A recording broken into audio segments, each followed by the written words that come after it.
چونکہ تو نے مجھے رستہ سے الگ کیا، میں بھی ان کے لیے دنیا میں سارا سامان کو عمدہ کر کے دکھاؤں گا اور سب کو ضرور بہکاؤں گا، مگر ان میں سے میرے کھرے خاص بندے کہ وہ میرے بہکانے میں نہ آئیں گے۔ خدا نے فرمایا کہ یہی راہ سیدھی ہے کہ مجھ تک پہنچتی ہے۔ جو میرے مخلص بندے ہیں ان پر تجھے کسی طرح کی حکومت نہ ہوگی، مگر ہاں گمراہوں میں سے جو تیری پیروی کریں اس پر تیرا زور ضرور چلے گا، اور ہاں یہ بھی یاد رکھنا کہ ان سب کے واسطے آخرت میں جہنم ہے اور اس کے 7 دروازے ہوں گے، ہر دروازے میں جانے کے لیے ان گمراہوں کی الگ الگ ٹولیاں ہوں گی، اور پرہیزگار تو بہشت کے باغوں اور چشموں میں یقیناً ہوں گے۔ داخلے کے وقت فرشتے کہیں گے کہ انہیں سلامتی کے ساتھ اطمینان سے چلے جاؤ، اور دنیا کی تکلیفوں سے جو کچھ ان کے دل میں رنج تھا ان کو بھی نکال دیں گے، اور یہ باہم ایک دوسرے کے آمنے سامنے تختوں پر اس طرح بیٹھے ہوں گے جیسے بھائی بھائی۔ ان کو بہشت میں تکلیف چھوئے گی بھی نہیں اور نہ کبھی اس میں سے نکالے جائیں گے۔ ٹھیک ہے، جو نیک لوگ ہیں جو شیطان کی باتوں میں نہیں آئیں گے ان کے لیے جنت کا سما ہوگا، اور جنت میں کس طرح کا سما ہوگا وہ آپ کے سامنے نے بیان کیا ہے، اور جو دوزخی ہوں گے ان کا بھی ہو چکا ہے۔ اور قیامت کے دن جو ہے کفار بہت زیادہ افسوس کریں گے کہ کاش ہم مسلمان ہو جاتے۔ حضور پاک صلی اللہ علیہ وسلم حضرت علی کا بھائی چارہ ہو گیا۔ آگے جو ہے اس میں حضرت ابراہیم کا ذکر ہے کہ ان کو بڑھاپے میں کیونکہ اللہ تعالیٰ نے اولاد کی خوشخبری دی تھی تو اس پر جو ہے آیات ہیں، اور ان کو ابراہیم کے مہمان کا حال سنا دو کہ جب یہ ابراہیم کے پاس آئے تو پہلے انہوں نے سلام کیا۔ ابراہیم نے جواب سلام کے بعد کہا ہم کو تو تم سے ڈر معلوم ہوتا ہے۔ یہ وہی واقعہ ہے جو میں پہلے آپ کو ایکسپلین کر چکی ہوں، پچھلے پاروں میں آیا تھا کہ قوم لوط پہ عذاب کرنے کے لیے فرشتے آئے تھے اور پہلے حضرت ابراہیم کے پاس رکے تھے اور ان کو اولاد کی خوشخبری دی تھی، اور جو ہے اسی کی طرف اس کا اشارہ ہے۔ تو حضرت ابراہیم نے کہا بیٹے کے ہونے کی کیا مجھے خوشخبری دیتے ہو جب میں بڑھاپا چھا گیا ہے، تو اب کاہے کی خوشخبری؟ وہ فرشتے بولے ہم نے آپ کو بالکل ٹھیک خوشخبری دی ہے، تو آپ بارگاہ خداوندی سے نا امید نہ ہوں۔ تو یہ قوم لوط کے لیے آئے تھے، اور جو ہے یہ بتایا انہوں نے حضرت ابراہیم کو کہ ہم قوم لوط، یہ حضرت لوط کی قوم کے اوپر عذاب کرنے آئے ہیں۔ تو حضرت ابراہیم بڑے نرم دل تھے تو انہوں نے عذاب ٹالنے کی بھی بات کی تھی، تو فرشتوں نے کہا تھا کہ جو اللہ تعالیٰ نے کہہ دیا وہ ہو کے ہی رہے گا، اس میں نہیں بولیں۔ تو قوم لوط کے اوپر عذاب کے حوالے سے ہے جی کہ حضرت لوط کی بیوی پیچھے رہ گئی تھی نا عذاب میں، باقی سب کو لے کے اللہ میاں نے کہا تھا نکل جاؤ۔ آیت نمبر 58 مگر لوط کے لڑکے والے کہ ہم نے ان سب کو ضرور بچا لیں گے، مگر ان کی بیوی جسے ہم نے طاق لیا ہے کہ وہ ضرور اپنے لڑکے والوں کے پیچھے عذاب میں رہ جائے گی۔ اچھا، انہوں نے کہا ہم تو ایک گناہ گار قوم کی طرف عذاب نازل کرنے کے لیے بھیجے گئے ہیں، مگر لوط کے لڑکے والے کہ ہم ان سب کو ضرور بچا لیں گے، مگر ان کی بیوی جسے ہم نے طاق لیا ہے وہ ضرور پیچھے رہ جائے گی۔ غرض جب خدا کے بھیجے ہوئے فرشتے لوط کے بال بچوں کے پاس آئے تو لوط نے کہا ہم تو کچھ اجنبی لوگ معلوم ہوتے، تو فرشتوں نے کہا نہیں ہے بلکہ ہم تو آپ کے پاس وہ عذاب لے کر آئے ہیں جس کے بارے میں آپ کی قوم کے لوگ شک کرتے ہیں کہ پتہ نہیں آنا یا نہیں، تو ہاں ہم آپ کے پاس عذاب کا قطعی حکم لے کر آئے ہیں، اور یہ حکم بالکل سچ، اور ہم بالکل سچ کہتے ہیں۔ بس تو آپ کچھ رات رہے اپنے لڑکے والوں کو لے کر نکل جائیے اور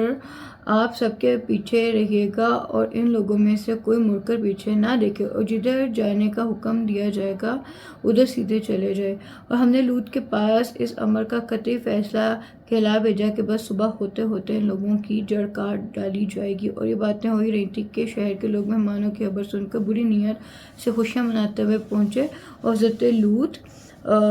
نے ان سے کہا کہ یہ لوگ میرے مہمان ہیں۔ یہ وہی پرانی بات پاروں میں ہو چکی ہے کہ یہ مردوں کے ساتھ اٹریکٹ ہوتے تھے نا ان کی قوم، تو حضرت لوط نے یہی کہا کہ تمہارے پاس میری قوم کی بیٹیاں ہیں تم ان سے نکاح کرو، لیکن یہ لوگ بڑے بدبخت تھے، تو مرد کے ساتھ جو ہے نا وہ رشتے میں ہوتے تھے، جو کہ آج کل باہر ہوتا ہے، باہر کے ممالک میں، تو یہ اس قوم پر عذاب آنا ہی آنا تھا۔ تو وہ ساری جو ہے نا بات دوبارہ ریپیٹ میں نے دیکھا ہے کہ قرآن پاک میں نا بار بار باتیں ریپیٹیشن کے اوپر ہیں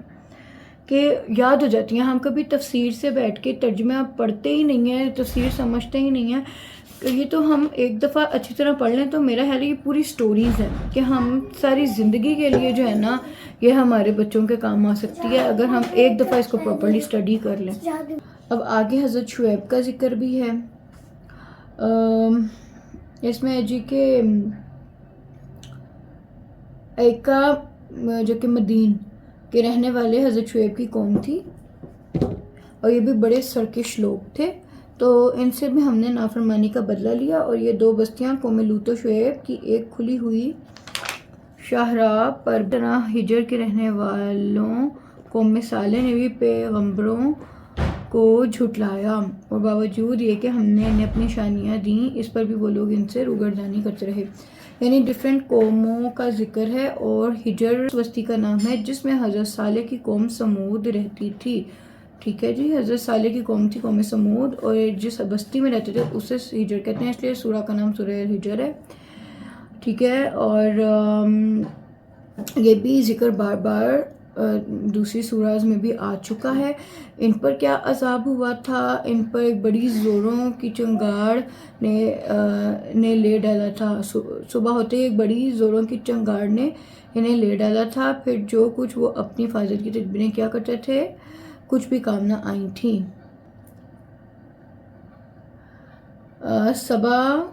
مثانی سورہ الحمد کو اور قرآن کی بڑی سوراز کو کہا جاتا ہے۔ سورہ حمد کی فضیلت بیان ہوئی ہے کہ سورہ حمد کی فضیلت کے لیے یہی کافی ہے کہ خدا نے اسے قرآن کے مقابل قرار دیا ہے، اور بعض کا قول ہے کہ سبع مثانی سے قرآن کے 7 بڑے بڑے سورے مراد ہیں: سورہ بقرہ، سورہ آل عمران، سورہ نساء، سورہ مائدہ، سورہ انعام، سورہ اعراف، سورہ انفال، کہ آیت نمبر ہے 87۔ اور ہم نے تم کو سبع مثانی اور قرآن عظیم عطا کیا ہے، یعنی کہ سورہ حمد کو قرآن عظیم کے برابر کا کہہ رہے ہیں اللہ پاک۔ اور ہم نے جو ان کفار میں سے کچھ لوگوں کو دنیا کی مال دولت سے نحال کر دیا ہے، تو تم اس کی طرف ہرگز نظر بھی نہ اٹھانا، اور نہ ان کی بے دینی پر کچھ افسوس کرنا۔ ایمان والوں سے اگرچہ غریب ہوں جھک کر ملا کرو، اور کہہ دو کہ میں نے تو خدا کے عذاب سے ڈرانے والا ہوں۔ اے رسول، ہم نے ان کفار پر اسی طرح عذاب نازل کریں گے جس طرح ہم نے ان لوگوں پر نازل کیا جنہوں نے قرآن کو بانٹ بانٹ کر ٹکڑے ٹکڑے کر ڈالا، بعض کو مانا اور بعض کو نہیں۔ تو اے رسول، تمہارے ہی پروردگار کی اپنی قسم کہ ہم ان سے جو کچھ دنیا میں کیا کرتے ہیں بہت سختی سے باز پرس کریں گے، بس جس کا تمہیں حکم دیا گیا ہے اسے واضح کر کے سنا دو اور مشرکین کی طرف سے منہ پھیر لو۔ یہ 5 کفار تھے جنہوں نے رسول کو مارنے کی دھمکی دی تھی۔ اللہ نے بہت بری بیماریوں میں انہیں جکڑ دیا تھا، کسی کو پھوڑا ہوا تھا، کسی کی پیپ نکلتی تھی۔ میں آپ کو یہ پراپرلی سناتی ہوں کفار سے۔ حضور پاک صلی اللہ علیہ وسلم شروع دعوت اسلام دینے لگے تو کچھ کفار اس کی ہنسی اڑاتے۔ جب حضور پاک صلی اللہ علیہ وسلم نے اس کی کچھ پرواہ نہ کی تو ان لوگوں نے کہا کہ ہم تھوڑا انتظار کرتے ہیں، اگر تم باز آئے تو خیر، ورنہ تم قتل کر ڈالے جاؤ گے۔ حضور پاک صلی اللہ علیہ وسلم نے اس بنا پر اپنا دروازہ بند کر لیا اور غمگین گھر میں بیٹھے، مگر خدا نے اس کے عوض یہ کیا کہ انہی لوگوں کو عذاب میں مبتلا کر کے ہلاک کیا اور یوں حضرت کی کفایت کی۔ یہ لوگ اگرچہ بہت سے تھے مگر بانی فساد 5 آدمی تھے، مین جنہوں نے فساد برپا کیا ہوا تھا وہ 5 تھے۔ ٹھیک ہے، اللہ پاک نے انہیں مختلف بیماریوں میں جو ہے وہ ڈالا تھا، خون جاری ہوا تھا ان کو، کسی کو کوئی اندھا ہو کے مرا تھا، ان میں سے کسی کی ناک سے پیپ جاری ہوئی تھی، مطلب یہ مختلف ان کے عذاب بتائے گئے ہیں اس سورہ۔ اچھا، اب نیکسٹ جو ہے ہماری جو سورہ ہے یہ ہماری سورہ ہجر یہاں پہ مکمل ہو رہی ہے۔ اب ہم سٹارٹ کریں گے سورہ النحل۔ ٹھیک ہے جی۔